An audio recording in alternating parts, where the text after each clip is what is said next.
Well, this will be a very special episode of Out of the Main. John, we're going to do something a little different today. We're going to go on a high adventure, are we not? Ooh, yes. A high adventure on the high seas. I don't know if I can still hit high C. No. Anyways, we've done these album focuses before where we'll take a whole album, we'll dissect it, we'll talk about what we love about it. We probably get even a little too nerdy for some people, but we're going to do that again regardless. But today we've got a little bit of twist. Yes, a little bit of Tris. A little bit of Tris, right. So we never thought we'd have the opportunity to parse an album with one of the members of the band that played on it, but here we are. And since we spoke to Tris Imboden, drummer for Kenny Loggins and many others, in the past, we thought we'd have him back and see if he wouldn't go down memory lane with us and do a deep dive into Kenny Loggins High Adventure. So without further ado, let's welcome back to Out of the Main, Tris Imboden. Tris, how are you? I'm doing great. It's so good to see you guys again. Yeah. And before we dive into the record, last time we had you on, and by the way, that episode was so well received. So people loved it. They were text messaging us and saying best episode ever. So whatever you did, do it again today. Well, he brought the gold and the platinum. You ought to see, for those that don't see the video, he's got a lot of platinum and a lot of gold records hanging on the wall behind him. So pretty nice. Oh, shoot. Well, by way of explanation, I'm not trying to show off. It's just my wife and I moved into this small condo while our new home is being built, and I'm kind of banished to the only place I can do this. So I happen to be with the records. Just so happens. All right. Well, if only I had a man cave that had platinum records and gold records on the wall. I think I'd spend all my time in there as well. Yeah. You have to banish me.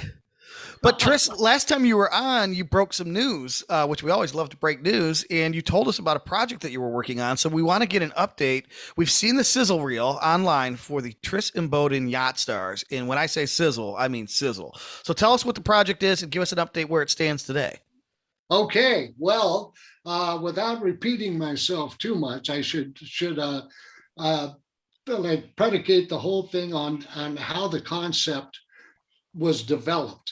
I had the privilege and the honor to be asked by my dear friend Greg Bissonette, who plays with Ringo Starr and the All Stars, to sit in with Ringo Starr and play his drums. Yeah.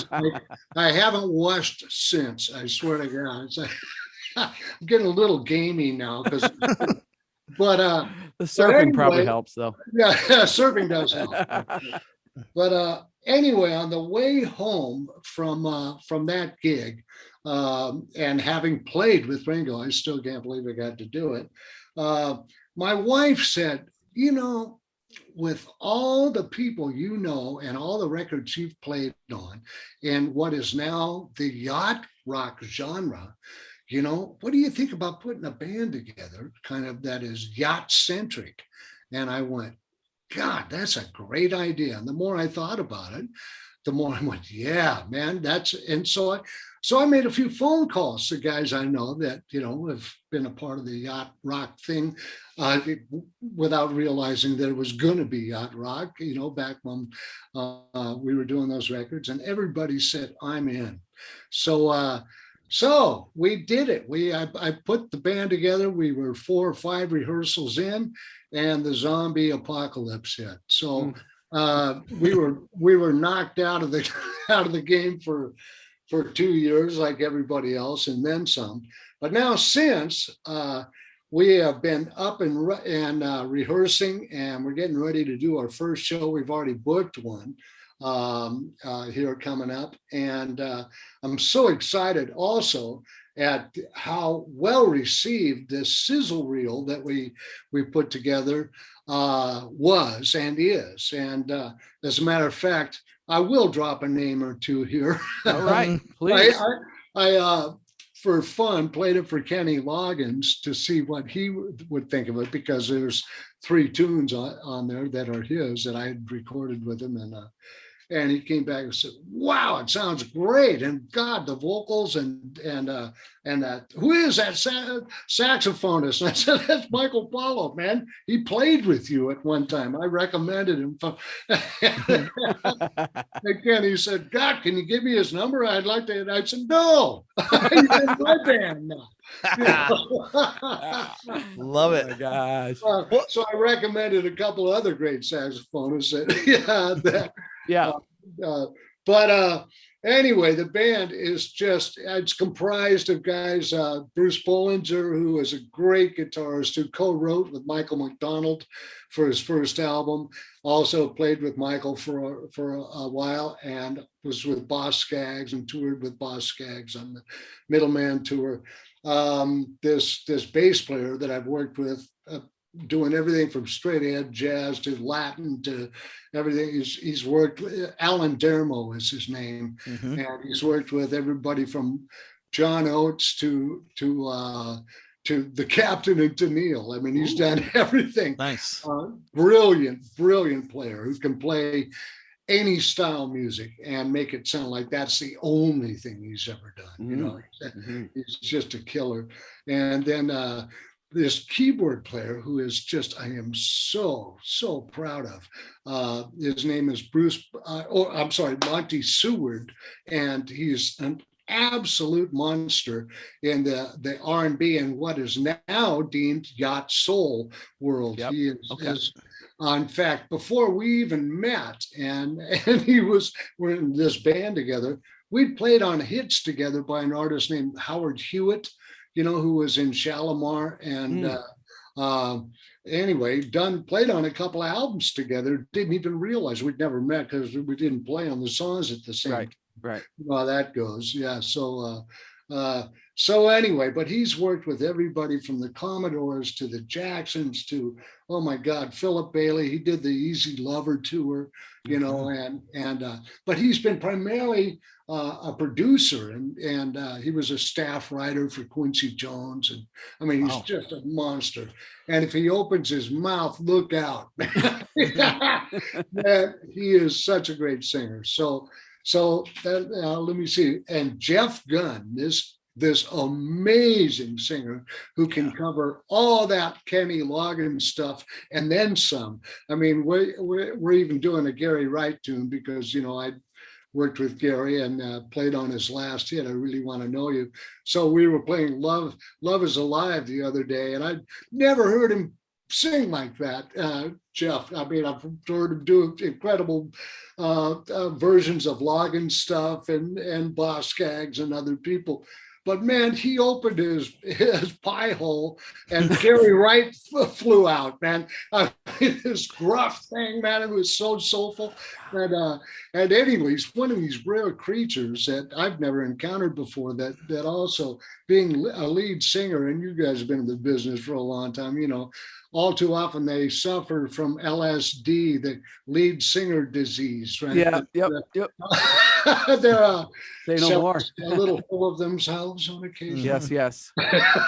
You sound genuinely excited, and that gets us excited. Wow. Yeah. Oh, So, good. and I was really impressed with the lead vocalist, because there's a lot of range when you're talking about covering all these artists. Yep. If you could pull off Kenny and you could pull off Gary Wright and everyone in between, geez, and he did in the sizzle reel. Send us the updated sizzle reel, and we will include it in the show notes for everyone to check out. Okay, great. Yeah, cool. And then you mentioned will. you have a date booked. When is it and where is it? And what's to come after that?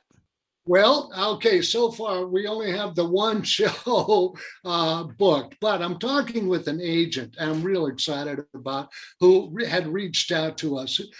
This guy on the East Coast, that I don't want to make this an advertisement or anything, but really great guy who is a dear friend of Steve Lukather and booked Steve's solo stuff, and also the Immediate Family and a number of other groups. And so he's kind of a boutique agent and a musician himself. So he sought us out, which was very flattering. Yeah, and cool. So we're probably going to put a little tour together, both on the East Coast and on the West Coast. So at least so far, that's what we're talking. And the first date is June 11th. All right. Where at? We got a little time. It's actually going to be here in San Diego at a place called La Costa. There's a concert series that's going on there, and one of the guys in our band, Michael Paulo, that I'd mentioned, the great saxophonist whom Kenny wanted to steal, is is also a concert promoter and has done it all over Hawaii and all over a lot of the smooth jazz festivals in Southern California here. He's been the promoter as well. The guy is so smart. We worked together with Al Jarreau for 4 years, and he went on to create a solo career for himself. He started his own record label, got worldwide distribution, which nobody could do. And I'm not kidding, worldwide. I'd be in Jakarta, and I'd walk into a record store and there'd be Michael Paulo albums in the jazz section. Same thing in Europe, man. And all over every state here. I mean, it was like, God, Wow. cat, man, I know. So anyway, so he's probably got into promotion to support his jazz habit. You know? Well, it sounds like you got the right crew aboard. Wow. So Yeah. recipe for success. Well, as soon as you got more dates, shoot them to us and we'll blast them out for you. But We only better, fitting. I was going to say only fitting that it gets launched on the West Coast. So you got to start That's there. true. That's Yeah. true. I was going to say we better get to the album. We're not going to make it through side one in the first Right. episode here. Well, let's do that. Oh, sorry, man. Let's dive in. We'll dive into High Adventure. And let's just talk, John, first about just sort of the album holistically before we get into track by track. All right. High Adventure, Kenny's fourth album. This is the third one you did with him, right, Tris? Not counting the live stuff? Yes, yeah, Okay. exactly. There was Night Watch, Keep the Fire, and then High. Right. And I know Keep the Fire is Tris's favorite. The reason I picked this one is I thought there might be some more interesting talking points, a little more diverse album that kind of reflected a little bit of change in sound for Kenny. So that's worth talking about. September 1982 was what I have for release here. Co-produced Kenny and Bruce Botnick. Is that how it's pronounced? Botnick is correct. Yes. Yeah, because he had done work with Doors, Eddie Money, Beach Boys. So he had quite an extensive sort of success prior to this. So he was bringing in a true, tried, tested guy here. And Right. this is actually, as I said, this is my favorite Loggins album. So Tom, what do you got? Well, just an observation that leads to a question for Tris is, Okay. we yacht rock geeks, we are obsessed with knowing who the personnel is on various records or songs or whatever. And that, in part, that's what makes it yachty or not yachty in some ways. But you look at the personnel on this record, and my note is personnel for days. Like, there's just not only the sheer volume of players, but the quality. All of the names that we'll get into track by track, but that people will recognize: the Abe Laboriels, of course, Michael McDonald, and Tris Imboden, and Vernon Porter. It just goes on and on and on and on and on. Page, and I mean, just these names.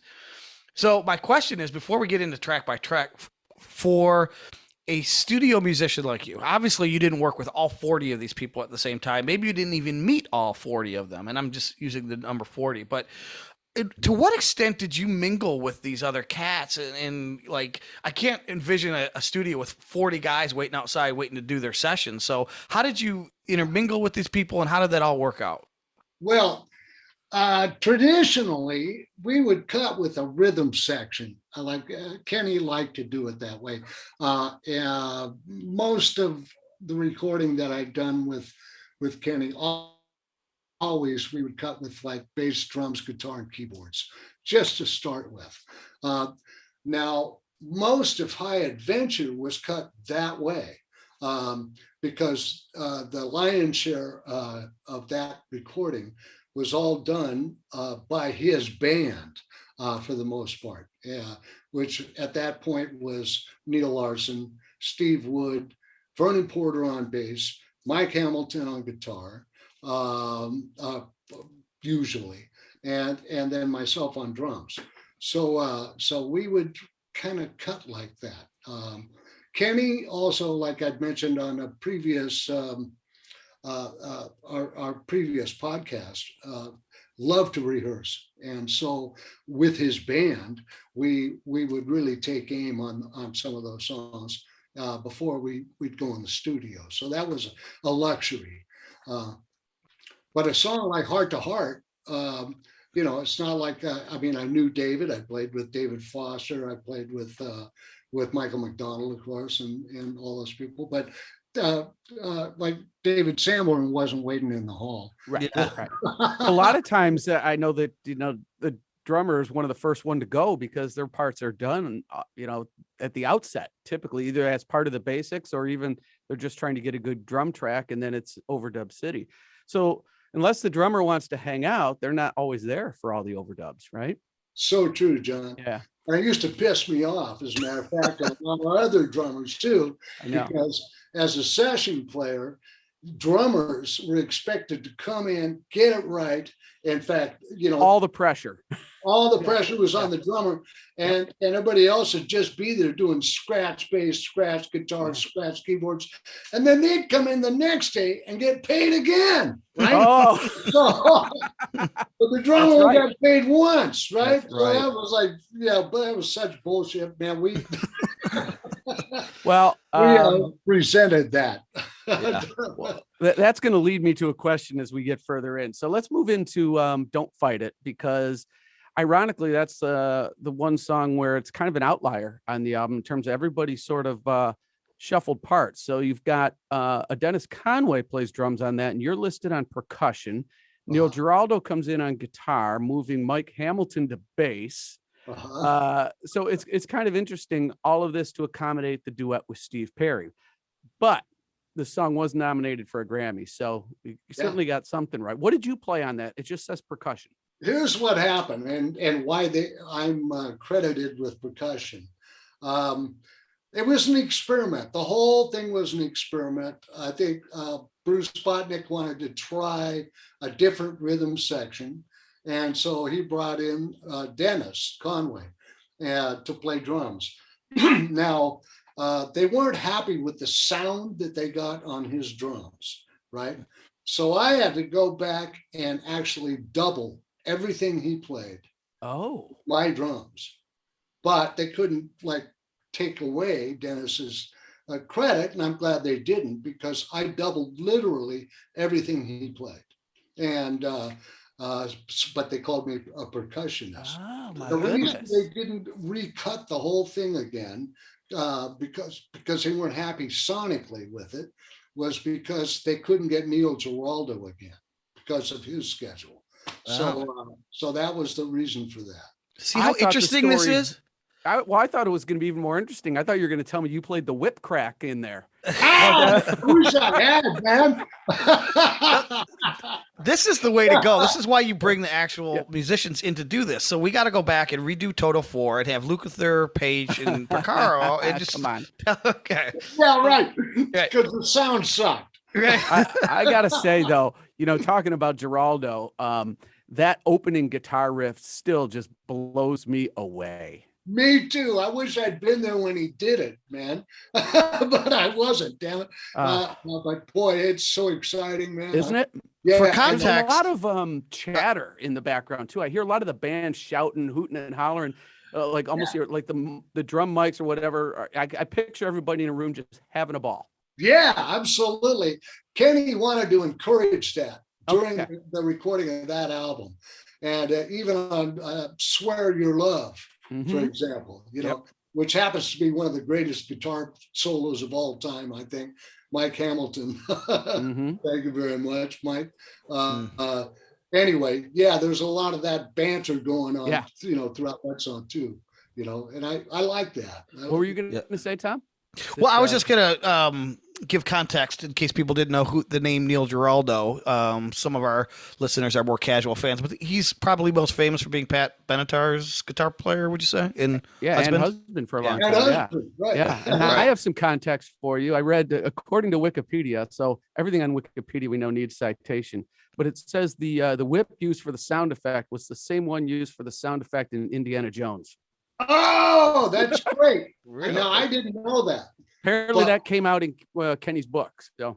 Okay. The entire whole High Adventure motif, the artwork and everything was very Indiana Jones inspired. Yeah. totally in keeping in character with it. So going back to the decision to bring in Steve Perry, you said that was kind of Bruce Botnick's call.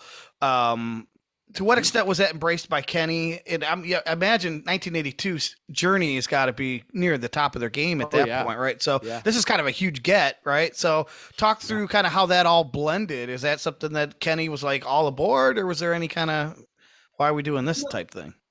It was the first track that they cut for the album.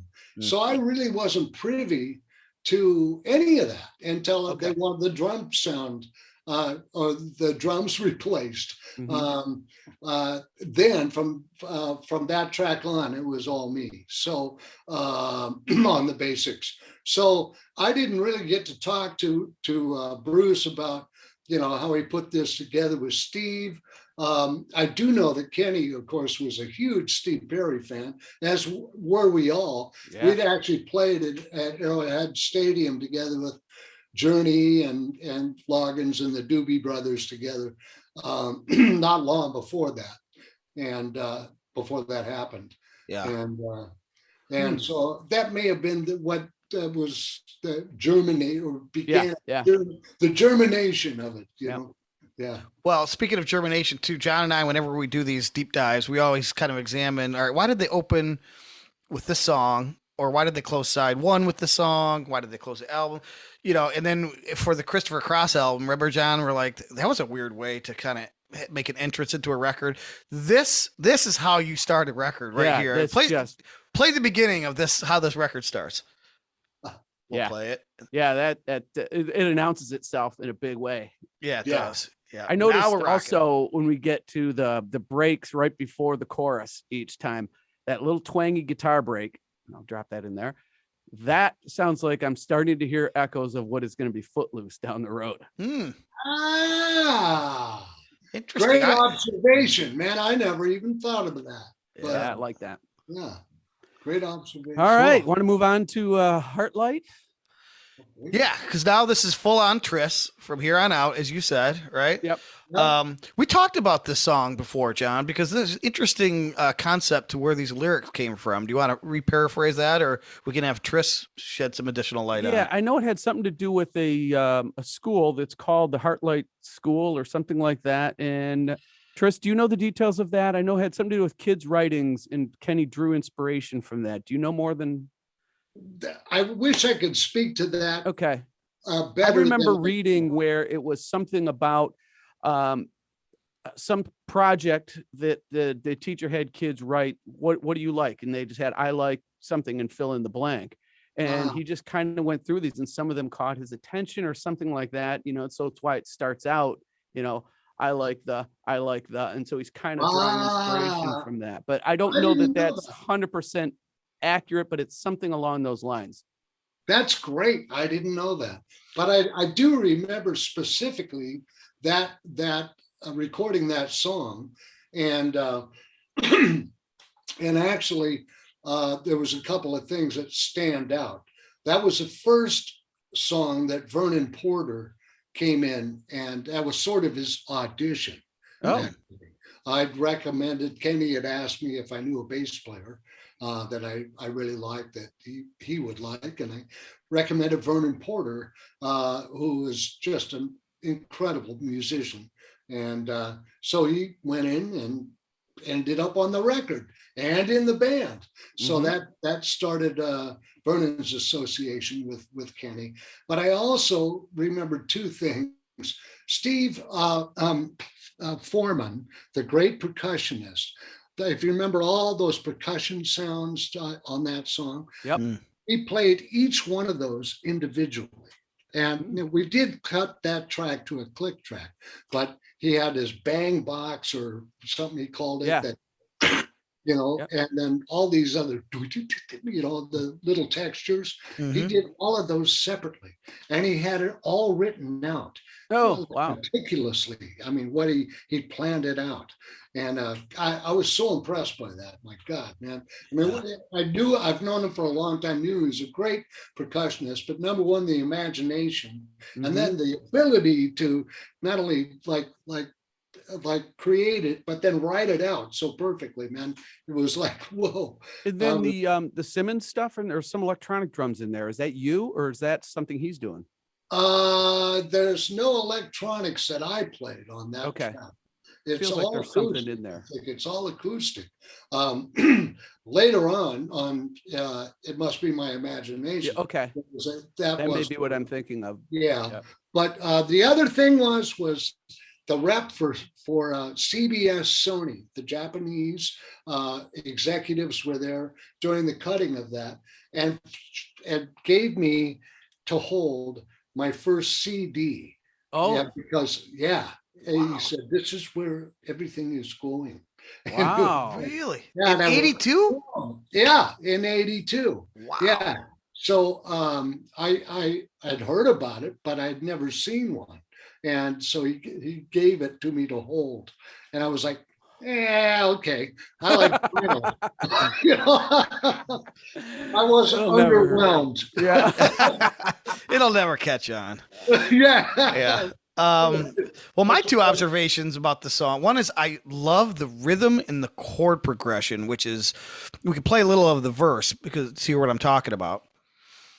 And what I love about it's atypical for yacht rock, and maybe this isn't even technically yacht rock, but it's so Probably different. too many acoustics for that. Yeah, but it's just so different from what you're used to hearing if you're listening to a lot of yacht rock, and I really love it. And then the other thing is just to bring it full circle, the singers, the voices that you hear at the end are apparently brought back from that school. They're called the Heartlight School Singers and Dancers Christ Memorial Youth Choir. So that was really cool. Brings it all back Yeah. full circle. I had a couple of takeaways. One was that Kenny Loggins is credited with the guitar solo on it, which is pretty cool. And the note that I had, yeah, that's right, was how it almost feels like maybe the song was mixed two separate and then edited together, because the verse, the texture and everything happening on the verse suddenly changes when we get to the chorus. Yeah. And I find that really interesting. And I know like ELO, they would mix their stuff in sections and edit it together because they wanted such very distinct different sounds from verse to chorus, whatever. And I'd wondered if that was done that way. Yeah, actually, we cut the basic track like beginning to end, and so all that you're speaking of, I think, was accomplished with overdubs and then in mixing In the mix stage. Like you know how section to section you can make drastic Yes. changes sonically. So I think that And that's what I like about that. That's like, it's such a sudden change. I really like that. I do too. Yeah. Yep. Yeah. Cool. Well, I would imagine if Christopher Walken was near the studio session, at this point is when he would have said, it needs more cowbell. Yeah, exactly. Because we go into I Gotta Try, and you'll get plenty of cowbell when you hear this. You will. Yes. So this was, I had a question for you. Let's see how good your memory is, Tris. So this was obviously the collaboration with Michael McDonald.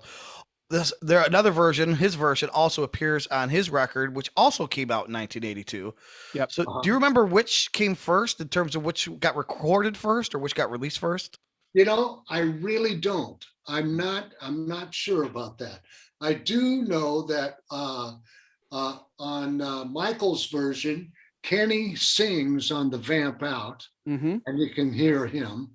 And Michael was unavailable on our version because originally Kenny wanted Michael to sing on that vamp out. So Mike Hamilton, the guitarist, had a great Michael McDonald impersonation voice. So he did it. That's Mike Hamilton. That's good. crazy. Wow. I gotta go back and listen to that. I thought you were going to tell me it was Richard Page, because I know Richard Page and Steve George are credited on backups. Luke is credited on guitar, and of course Michael McDonald plays. I mean, that's got clear what people call now the doobie bounce in that keyboard pattern. Yeah. And of course, I love that track too. Abe Laboriel's bass, man. Great Just stop bass. and listen to that top to bottom and focus on the bass, man. Jeez. well, I completely agree. that was, as a bass hacker myself, that was what the first thing I noticed is how well he and you groove and create additional bounce on top of the doobie bounce that what's going on over it. It's just really very tight and very cool. Man, thank you, Tom. Yeah, absolutely. That was the first track I ever cut with Abe Laboriel. And man, I if that was the only one, what a batting average. Yeah. Wow. You're not kidding. He made me sound so good. He dignified my ass. It is amazing though how a bass player can change the way a drummer feels just by the way they play in between or with or whatever, ahead of you, behind you. It's amazing how much just that can change a groove. We hold all the power, but yet people say to me, "No, where's the bass? What does the bass do?" I was like, I know. Oh, if you only knew. Right, I exactly. know. Drummers know though, and that's what's important. We sure do, man. So, Yeah. did Lukather take a lead on this song? On I Gotta Try? No, not that I remember. No, I don't think so. I didn't think so either. But he's obviously played on this number, didn't he? Yeah, He's in there as the rhythm. And I love the what always catches me by surprise, and I know it was by design because it's in Michael McDonald's version. You get to that third chorus, and halfway through the chorus, that's where the key change comes. You know, you're not expecting it in the middle of a chorus. You like maybe when we come back around, but right in the middle of the chorus, boom, up we go. Yeah. Well, I love that about Kenny's compositions and Kenny's thinking and his creativity. He really goes for, that which is like a little quirky sometimes, know. Yep. And it really kind of sets him apart. He's not predictable, Yeah. Yep. Well, let's put Tris on the spot real quick. Okay. And we can edit this out if you don't like the question. But we did an episode called Who Wore It Best? And John and I would compare versions and we'd argue, all right, and I remember who I thought wore this one best. John, do you remember who you thought you? Oh, it was clear. Yeah, okay. Absolutely. So Tris, who wore it best? Michael or Kenny? There's something about Michael's version that I love. And it was the same thing with What a Fool Believes. Kenny's version is way too fast, way too busy on What a Fool Believes, right? Mm-hmm. Right. As compared to the Dubes version. Mm-hmm. When it comes to I Gotta Try, I love Michael's version. It's just mature and sort of back and in the pocket. But during that B section, I don't like all those pushes they do. I don't like them. I like our version better. Okay. So I think on that song, I'd have to say, I don't usually feel this way, but I like our better. Yep. I voted for the Loggins version. And I stand overruled now. Who am I to argue with Tris Imboden? He's on the track. That's right. I'm a pushover. No, but now we're back to a rocker. Now we're going back to a rocker, Swear Your Love, which was a song you mentioned before. And to me, I hear some of the similar textures of Don't Fight It. Not necessarily the same song, but it's starting to sound like the same band as the Don't Fight It band. It's just back in that rock zone that Kenny was experimenting with. Yes. And as I said, if we had the benefit of rehearsing before we cut, it was really a luxury, to be able to take aim like that. And on that tune we did, only not so much so that it feels FISA-hex clean and scrubbed, and because rock ain't pretty, buddy. It can't be too sanitary. So it still has a rough edge, but man, those sections, man, particularly going into out of the bridge into Mike Hamilton's solo. I just love that. And Hamilton absolutely killed it, man. I know. My note is guitar solo, all in capitals, and then whoa after it. And that was my note here. Well, it's like you guys are reading my notes too, because I have killer guitar solo by Mike Hamilton, but check out the driving drums that lead into the guitar solo section. Yep. So let's let people enjoy that. Hit it. All right. Yeah, I just enjoy, one of my takeaways on your playing on this, Tris, was the riding of the floor tom on the verses. I mean, giving it some grit, riding that floor tom. And then when we get to the chorus and you're just banging the crown of the ride. And it's just such a juxtaposition from verse to chorus. It's just this song could have been a hit. Could have been a movie song for that. I agree. I agree. Yeah, it's one that got away. God, we are all on the same page. My other note is this is starting to foreshadow the future Loggins sound of the soundtrack era, because just like you said, it's going to be a great movie theme. Well, I Yeah. got a question. I almost embarrassed to ask this question, but I did not. When has that stopped you? I know. Okay. Right. This is why they say he's such a fool. Yeah. And that is, so this was co-written by Ava Loggins, Right. which is a name I did not know going into this. Who is that? And because she's Yeah. on a number of these. At the time, that was Kenny's wife. Oh, Who, okay. if you check Night Watch out and I did. Keep the Fire, she co-wrote some of those songs as well. I think she, as a lyricist, helped Kenny on some of the stuff. But that's who that is. Okay. Oh, Cool. okay. I Lovely figured, Yeah, but I just really not, great I had never lady. heard the name. Yeah, great lady. Well, I'd heard the Loggins name. Anyways. Yeah. Before we move off Swear Your Love, we got to play the most killer rock and roll ending on the whole album. Let's do that. Trash can. Yeah, let's Hit hear it. it. Yeah. So Yes. That's you hear fun. someone yell, 2, 3, 4. It sounds like you. Is it you? Gotta be. It is. Yeah. And Kenny is doing it at the same time, and we're on different numbers at the same time. So Oh. it's cracking up. Well, I trust the drummer to have the count right. That's for sure. Yeah, that's true. Yeah, someone else might be leading the band, but in the moment, the drummer is driving the bus, man. If they're going to hit the last crash, everyone better be with them. That's Yeah. right, damn it. Yep. When those hands come down, man. They better be ready. Any chance you remember which take that was? How quickly you Yeah, nailed how the early first? on? Well, like I said, we'd rehearsed it, so I think we got it pretty quick. Yeah. And I remember Vernon and I, spending some time on, like you were saying, John, that Tom thing, and Yeah. And during the solo, man, I love the bass track as well. If you listen to the bass track, Vernon played his ass off. Oh, I got to go back then. Yeah. I didn't Yeah. notice Yeah, that. Okay. it's- And how it kind of fits with the drums, man. It's, I don't know, the feel. Mhm, Feel of it, mhm. Oh, which is yeah, what it's a it's great all feel. about. What's cool Yeah. about this record, before we get to a song that this statement won't apply to, is that it's a rock and roll album. And I remember the first time I'd listened to this album recently, I was on a quest to go find like buried Yachty. Kenny stuff. Loggins yacht rock, right? Right. And I'm going through his records and I'm not finding that much out of the hits or outside of the hits. But now that I go through it, I say, I don't care if this is yacht rock or not, technically. And I just listen to this record. I'm like, man, does this Yes. album rock? Yes. That's That's right. It melts my Oh, face. yeah. I But, knew you'd come around. oh, that's awesome. Well, when it's assigned as homework, it's a different listen than, just putting on an album and Mhm. chilling. And I don't know if you could chill to this album Yeah. until Well, you can. Yes. There you go. you get to the last song of side A or side 1. And that's The More We Try. Yeah. Just a I- beautiful ballad. This also written by Ava, co-written, right?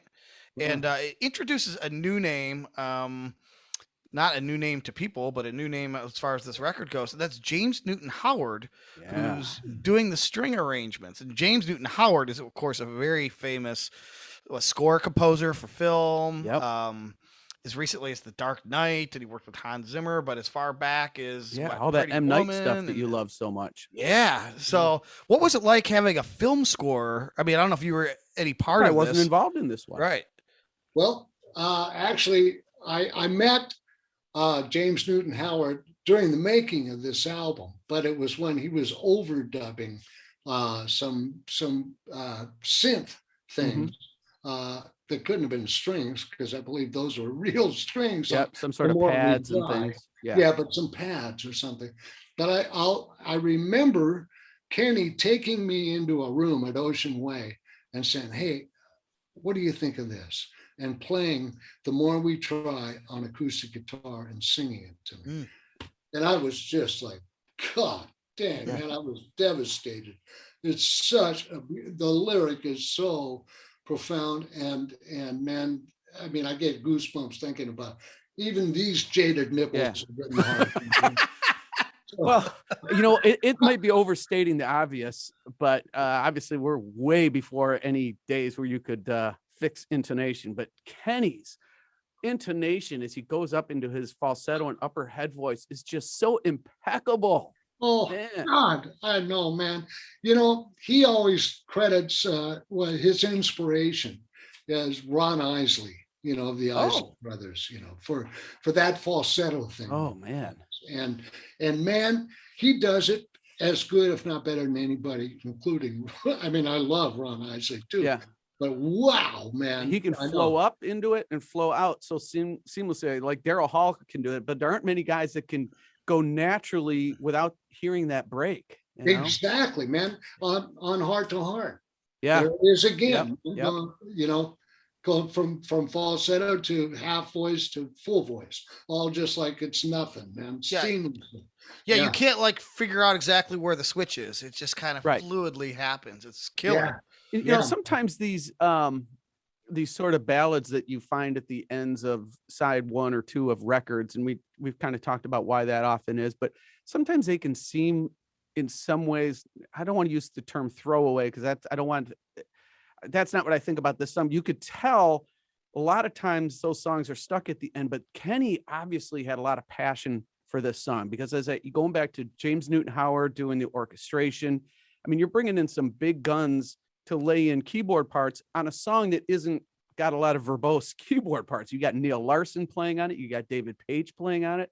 So he put a lot of love into a song that seemingly at this point in the album is entirely different than everything else. Yeah, absolutely, man.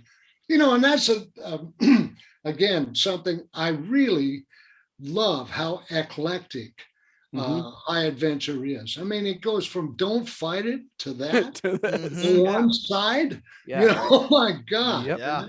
Yeah. So we still haven't heard a lick of yacht rock yet, but that's okay. But we're rocking, we're weeping. I mean, that's a good side.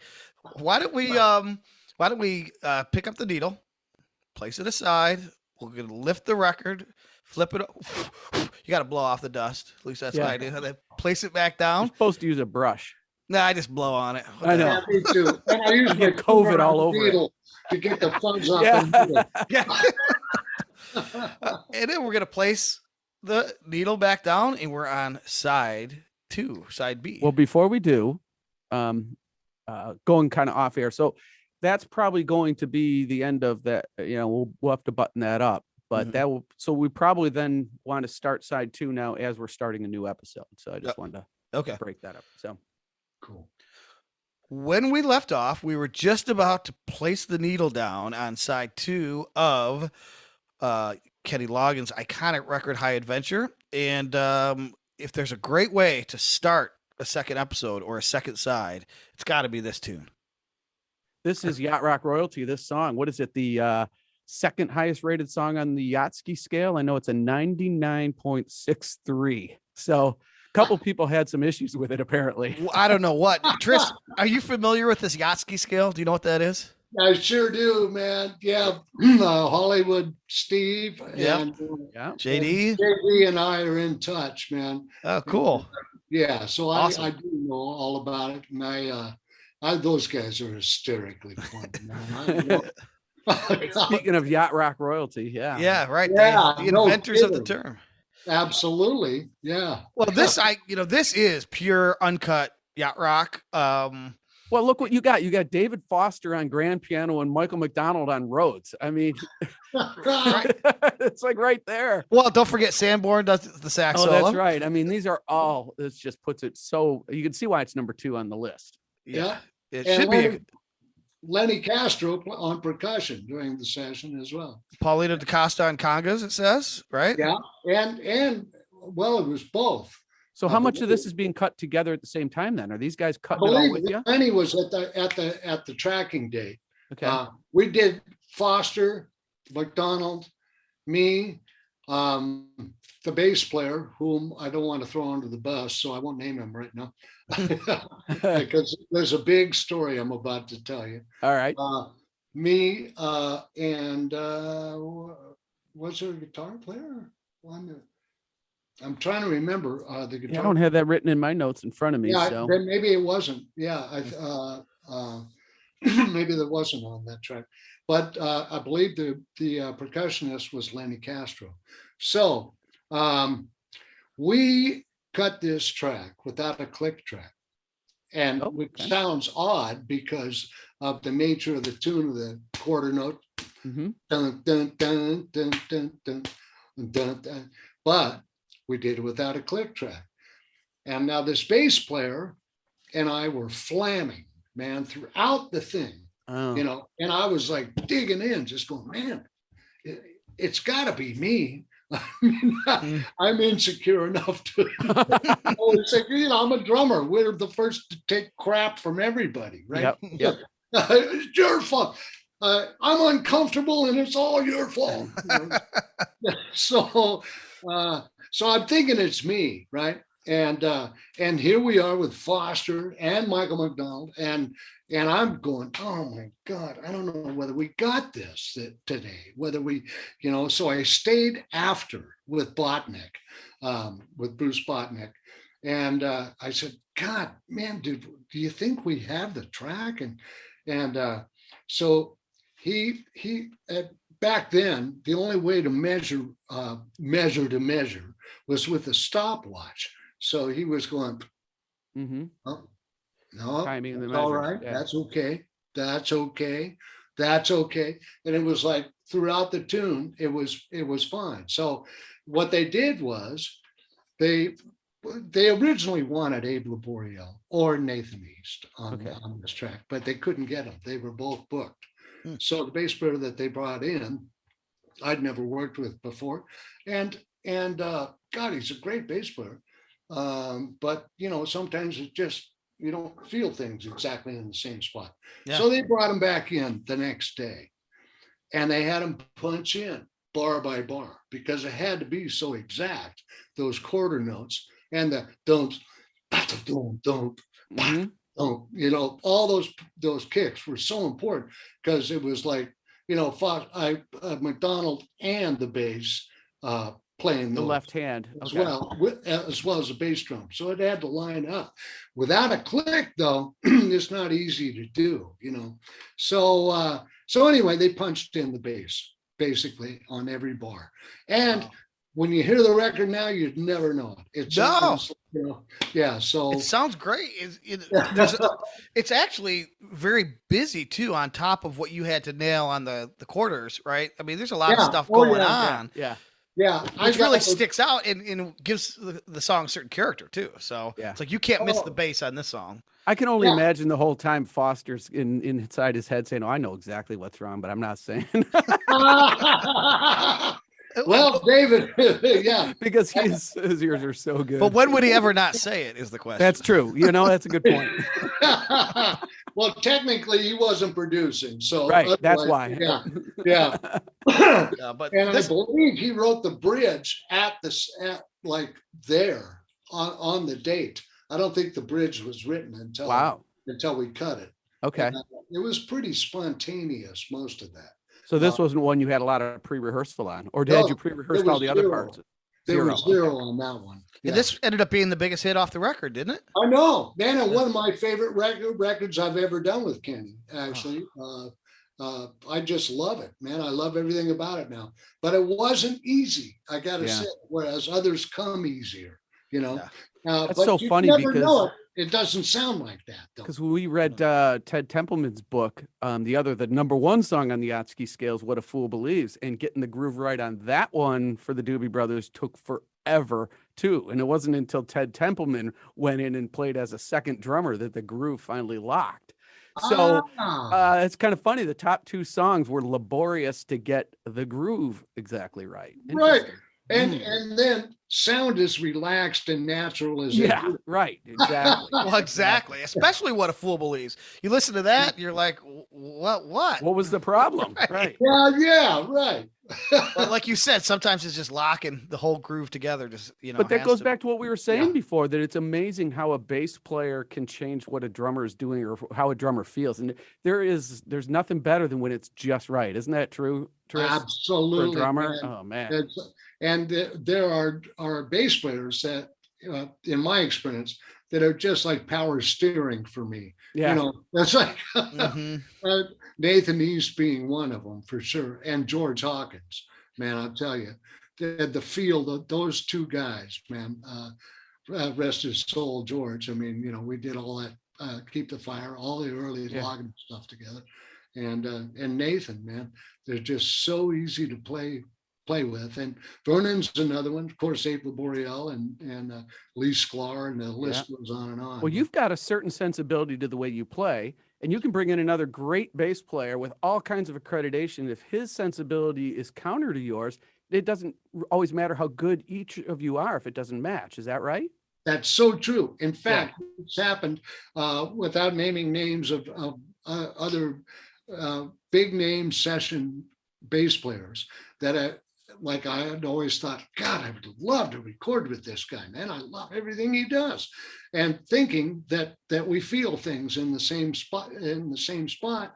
But in fact, it would be like oil and water. And just, those, I mean, it's such a minute little difference in feel, but it makes all the difference to the feel of the song, And that's why we talk so much about real players and real instruments, from this era. It's such a difference because that nuance you can't get, putting loops and sequencers together. So, well, we're back to real quick. I just wanted to mention one other thing. Oil and water, you said. I just wanted to mention Oil and Vinegar, which are two of the backup vocalists. One of the favorite things that, as I started studying what yacht rock is and all these personnel, and then you find out, wait, those two went on to do that? One of the most interesting discoveries was what Richard Page and Steve George, who apparently were lifelong friends, playing together on Kenny Loggins records, and then they went on to become Mr. Yeah, Pages and then Mr. Well, Pages first. Right. Yeah, but I was talking about Mr. though, eventually. It's like, it's crazy. You don't hear any, you got to really want to hear it to hear I don't know what you guys think, to hear what they were doing in Pages and what they're doing. I don't hear any Pages in Mr. at all. And that's what's so brilliant, is how they reinvented completely. Yeah. They did. They really did, man. They became chameleons. Great at both. Boy. Yeah, really. Man, we all love Pages so much. I remember being on a tour bus with Kenny and band after the Night Watch album, or maybe it was Keep the Fire.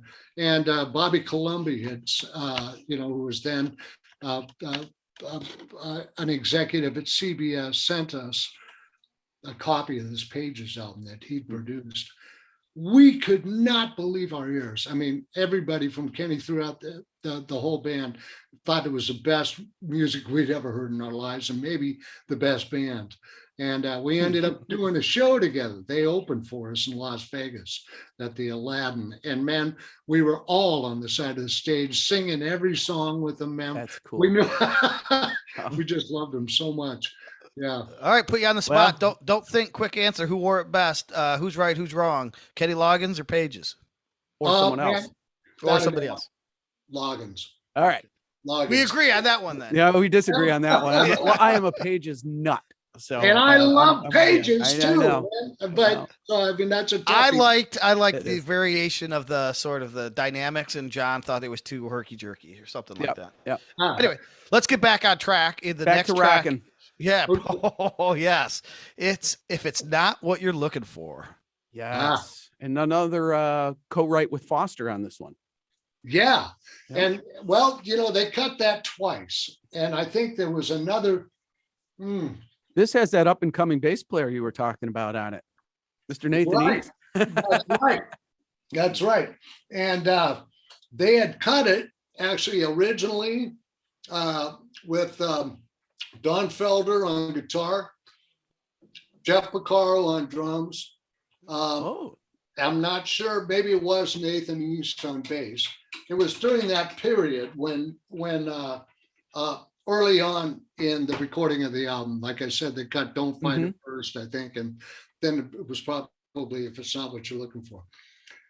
Now I'm not sure whether it was the key or something about that track, which I absolutely loved. I'd heard the track with Jeff and Don Felder, and it was killer. And for whatever reason, Kenny wasn't comfortable with it, so he had us go back in and cut it.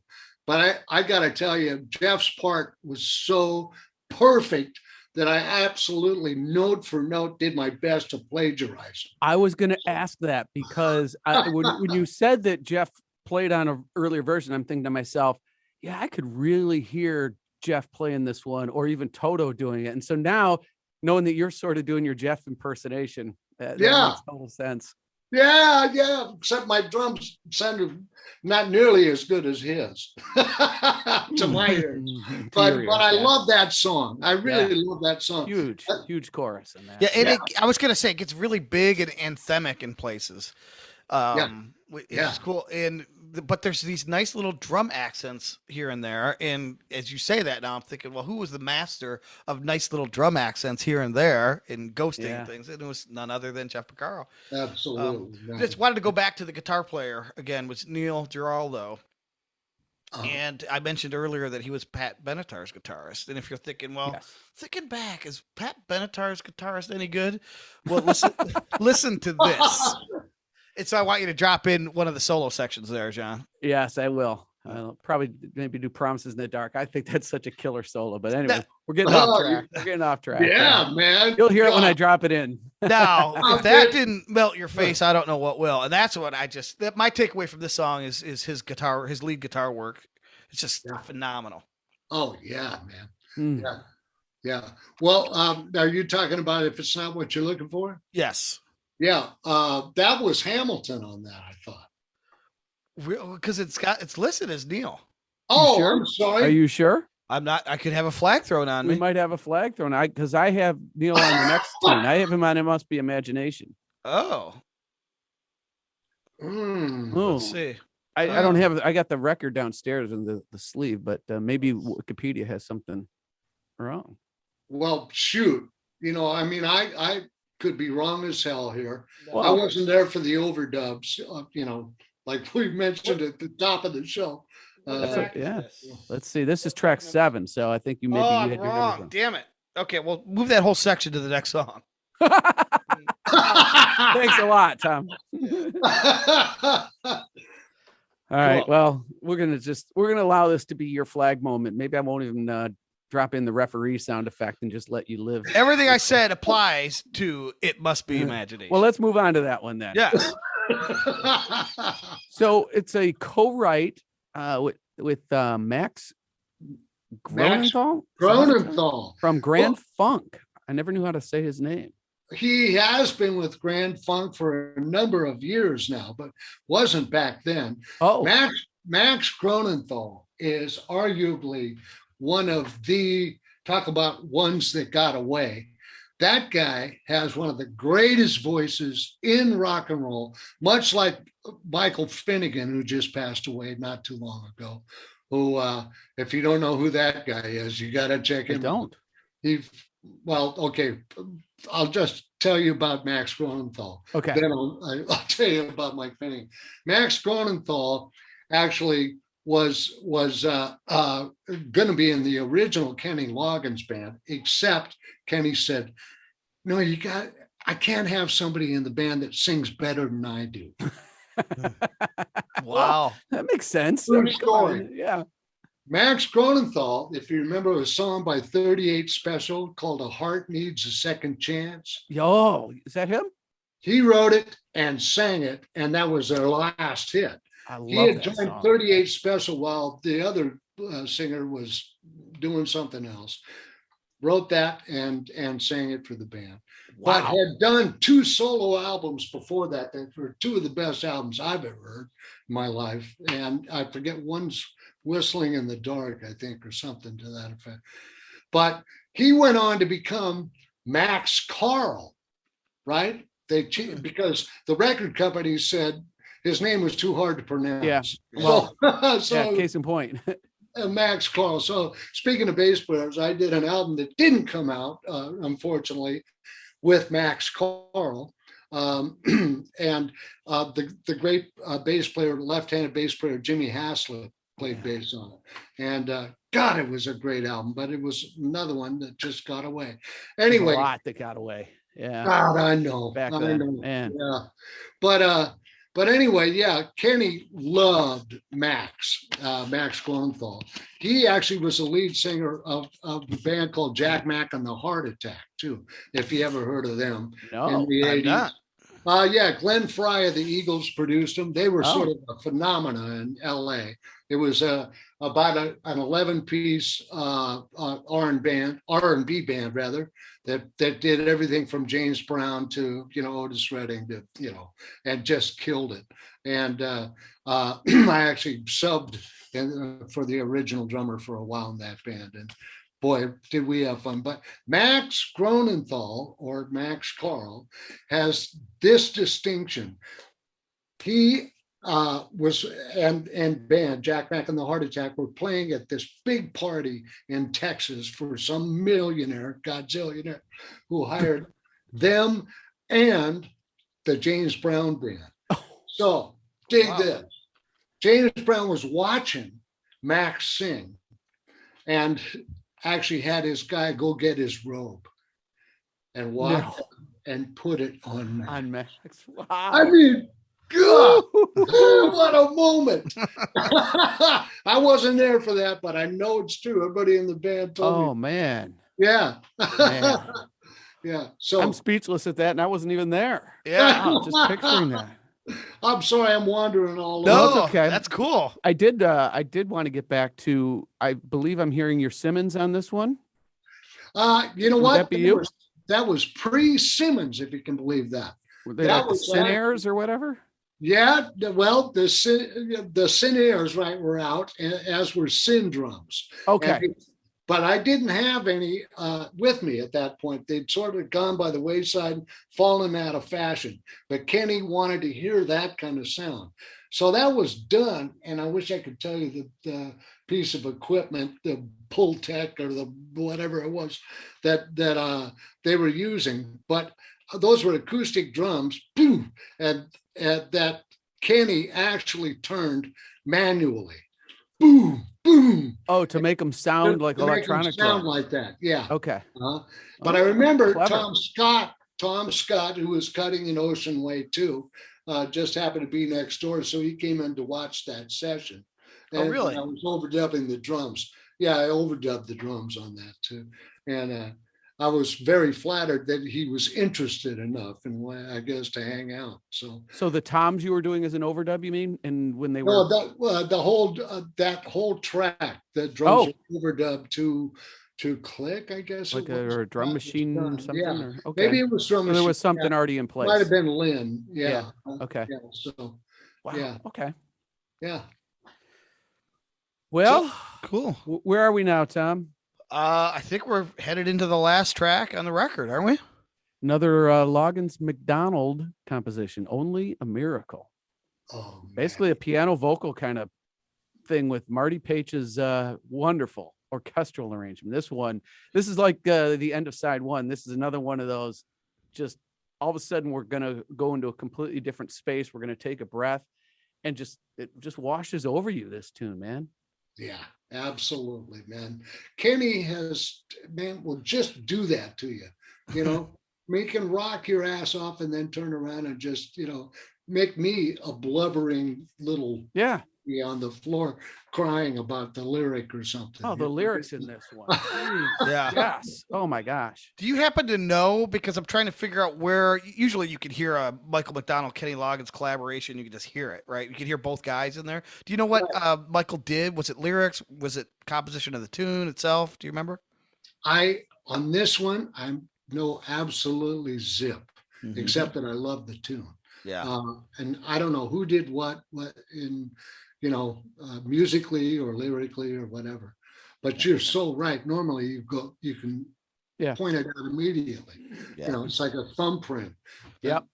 McDonald Loggins combo, But what you said just a minute ago is so true. If you kind of, zoom back and you look at Kenny Loggins' career from the Messina days through the current time, you see so many different styles that he pulls off expertly, but comfortably.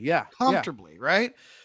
Including what we call the yacht rock, which is a little of the funkier, jazzier stuff, but certainly the folksier stuff, like a Danny song, all the way to, I just Valentine's Day was a reminder that my first date with my wife, we went and saw Top Gun. So I'm thinking of the Danger Zone. You know, it's a totally different Sure. sound. And we heard Forever on the way back from Ohio. Oh, Yeah. man, I love that record. We played your intro, Phil, 3 times. You know, I don't know whether you guys noticed, but I bought a set of Simmons, and I didn't have to sell a kidney to get them either. Yeah. As I'm using them with my band. There's no other way to get that sound. So those aren't the original ones that you've had all along. You had to go and re-find another set. I had to find them. Ah, cool. Yeah. I saw you doing the Footloose thing with those. That's cool. Yeah, Yep, my yep. God. I was so happy to be able to find some in working order. And like I Yeah. say, I didn't have to pay a kidney for it because, Yeah. man, you know, they're so expensive now if you can find them. So, yeah. But Save your yeah, settings. Yeah, right. So, yeah, Kenny has just always had that ability to just jump from one genre to another, man, and seamlessly, you know, and even his country side, you know, which is my particular favorite side of his work, but he's great, man, as a country writer and singer. I was just going to say, he could compose in all those genres. He could sing in all those genres. Yep. The music doesn't sound like it's a country boy trying to do funk, or, you know, sometimes you can just feel when somebody's trying to hop genres. It never feels that way with Kenny. Yeah, I agree. Yeah, totally. Well, that's the record right there. I mean, this was, thank you so much for coming and joining us and talking this through. You shed so much light on this. But we did want to give you an opportunity to quickly recast give us a quick synopsis of the project you have going. We talked about it the last episode, but for those that may have missed it, if you want to give a quick little teaser for people. Oh, okay. Yeah. Well, my band, Tris Imboden Yacht Stars, actually, one of the members was Vernon Porter that I mentioned from the High Adventure album, who had lost a child to opiates. And he and a friend of his from Columbus, Ohio, also, who had a child that was in trouble with opiates, came up with a concept to team up on doing music, to hopefully recorded music to hopefully benefit recovery from opiates. So he asked us if we would be interested in participating. And of course, everybody in the band said, hell yeah. Then he asked me if I'd mind making a few phone calls. And I said, no, not in the least. So I had called first Michael McDonald, who said, I'm on board, man, count me in. Same with Bill Champlin, called Bill Medley from the Righteous Brothers. And then Richard Page became involved. Richard actually contributed 2 tunes to this project. Anyway, it came out incredibly well. I mean, it sounds wonderful. Dennis Moody, the great engineer, recorded the basic tracks in his studio. And then down here in San Diego is a guy, Alan Sanderson, who's a Grammy Award-winning engineer and producer who used to be at Ocean Way, who mixed the project. I'm trying to remember the name of the label it's come out on a Japanese label. But all the proceeds from this recording go to recovery from opioids. And so it's for a real, real great cause. And we've already this year lost over 100,000 people to opioid addiction. And it's really, I mean, it's a terrible thing. So anyway, I'm so happy to have been able to be asked or to have had the opportunity to participate, you know. And was that the genesis then for this tour that you're planning? I know you've got a date booked in June. Did you decide, oh, well, we're getting the band together, we might as well get them out on the road? I know you said this was a couple years in the making, but COVID got in the way. But is it tied to that project in any way? Well, kind of. I mean, it's sort of my band as the rhythm section. Minus a couple of guys now. But it's not like we're going to be performing those tunes live, though. Right. They were just only for this project. But God, I wish I had them to play for you. We've actually heard them. We got Oh. approached by Vernon and TJ, who Right. Yeah, Oh, they good. sent us the tracks. So we're going to have them those. on the show too. And the tracks sound outstanding. I mean, they're Oh. well recorded, they're well written, well performed. John, you're the producer. Didn't you think they sounded great? I did. Yeah. Yeah. So we're going to learn more about that project, and it is a great cause, and it's great music. So we can't wait to hear more about that. And we can't wait to see the Tris Imboden Yacht Stars out on the We're road. looking for that for sure. Keep us updated. Well, I sure will. And there's something else that I don't know when you're going to air this, but there's going to be a big announcement here soon about another band that I'm involved with. Wait, I mean, last time you were on, you broke news, so this is becoming a habit. I know. What can you tell us? What can you tell us? Yeah. Well, Lou Pardini just left Chicago, right? The band Chicago. Mm-hmm. A brilliant singer, keyboardist, Lou Pardini. He wrote for Smokey Robinson, just to see her again. And, ooh, I love that song. Yeah. And he's, in his own right, kind of a big star in the Philippines and certain parts of the world, Lou himself. Anyway, Keith Howland left a few months before him, the lead guitarist. Jeff Coffey left the same year I did. But I don't know whether you guys were aware of a little thing that we had started before we all had left, called Bus Number 2. We were on this other bus. The originals were on the one bus, and we started doing these late night, like Periscope things from broadcasts from the bus, and it kind of blew up. Man, I mean, people were stay up, like till 3 a.m. to watch us, as we were traveling across America. We just have this chemistry, right? Both musically and like comedy or what's the word? Comedy wise, anyway. Yeah. And so anyway, we'd floated the idea of maybe, like even doing a show, a reality based show. So anyway, long story short, we're all not in Chicago anymore. Bus Number 2 is going to be a thing. Ooh, that is all right. That is musically we're badass together too. So I forgot I was going to bring it. I got a vinyl copy of Chicago Now, the last record that you did. I found a vinyl copy since last time we talked. So I meant to show it to you, but I got it. Is it the white vinyl? I've got one that's like, good for you. Yep. Yeah. Excellent. Yeah. Now we just got to get Stone of Sisyphus out there. So. Oh God, I love that album. That's the one I'm most proud of. Talk about one that got away. Yes. Oh, isn't that John? Man, you're so right. I just spoke with Peter Wolf the other day, man. It was so good to talk to him. He's in Florida now too. We're going to be working together. So yeah, I'm really excited about that. You're a busy man, Tris. I love it. What's left of me is going down kicking. Well, good. Well, thank you for coming on and kicking it with us, because this was awesome. We'll have to do it again. This is going to be an outstanding pair of episodes. Yeah. Well, please. We love having you on. We'll definitely have you back. And once you're out on the road again, maybe this summer we'll have an excuse to get you back on and talk about something new. Excellent, man. Cool. Good deal. Maybe we'll let him pick the album next time. There you go. You pick the album. Ooh, interesting. You, Professor Imboden, will assign the homework. The plot sickens. It does. All right, Tris, be good, and we'll see you next time. Thanks, bro. All right. Thanks so much, man. you guys. All right. We'll kill it there. And this was a lot of fun, Tris. Appreciate it. My face is hurting from laughing. Good. Mine too. I love it. Good. I love doing this with you guys, man. And I want to thank you for just, the quality and the care you guys put into the show, man. It's so obvious. Not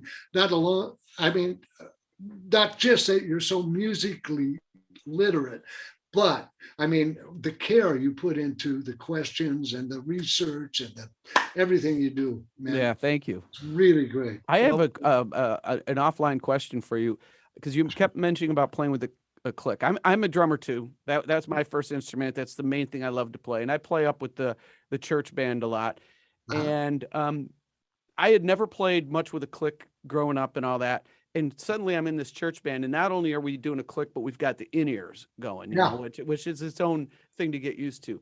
Yeah. I always had good times, so being able to play with the click wasn't a problem.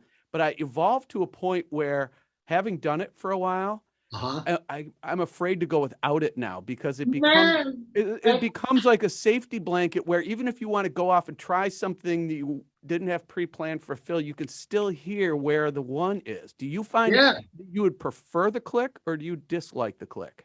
Man, that's such a great question. I swear the last 15 years I was with Chicago, we were playing with click on 70% of the tunes on stage.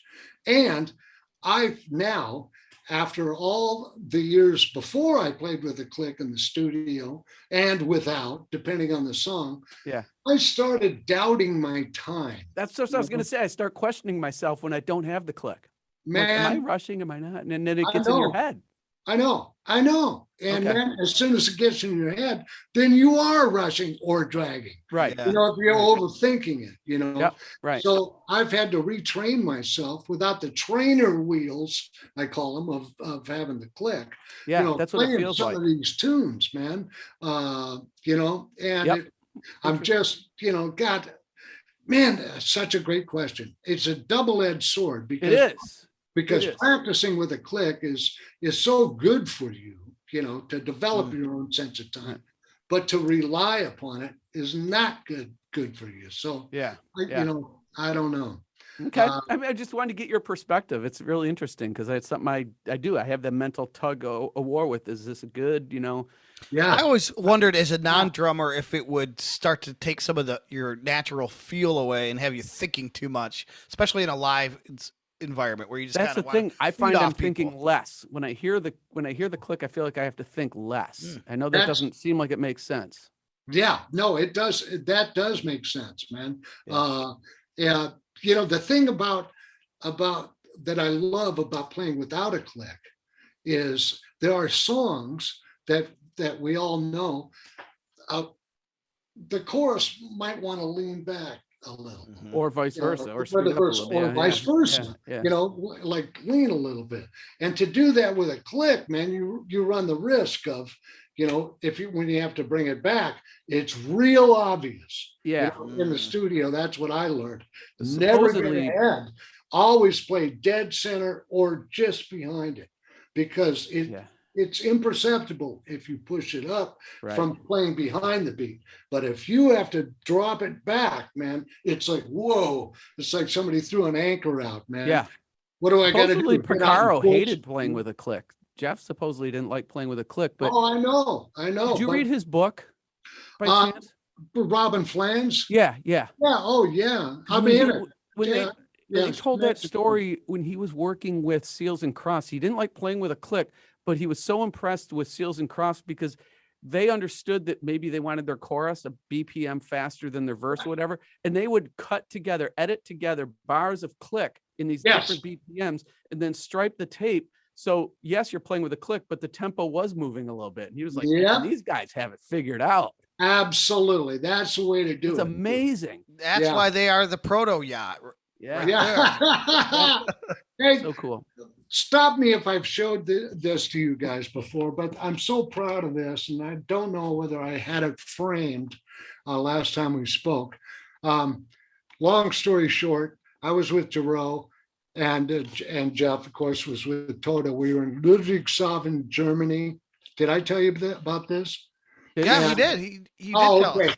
No, and but you had just moved and it wasn't, you couldn't get to it. Okay, here's the picture. Show us. Oh, yeah. So, here's the picture.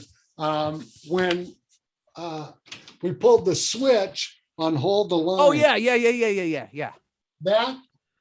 Oh, wow. No, we did not see that. He's playing tambourine right next to me, and I'm on his drums. we pulled the switch in the middle of Hold the Line. I started playing hi-hat. He got up and I actually made the bass drum and the snare hit after. And the band didn't know until Luke looked up and went, "Buddy," and ran over. So then our Tom and my mind are both going to the same place. Did you play the like double kick drum stuff, Phil? He does at the end. Okay. I was young enough to still be able to do that.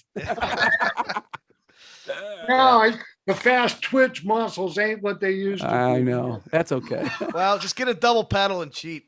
Yeah. I know, but yeah, shit. I can't. I do have a double pedal, and I still can't do it. Can't do it. Oh, all right. Good. Thanks again. I really Okay. appreciate it. Talk soon and see you guys. All right. All right, Radio. Thanks, Thanks, Tris. man. All right, bye. Thank you, guys.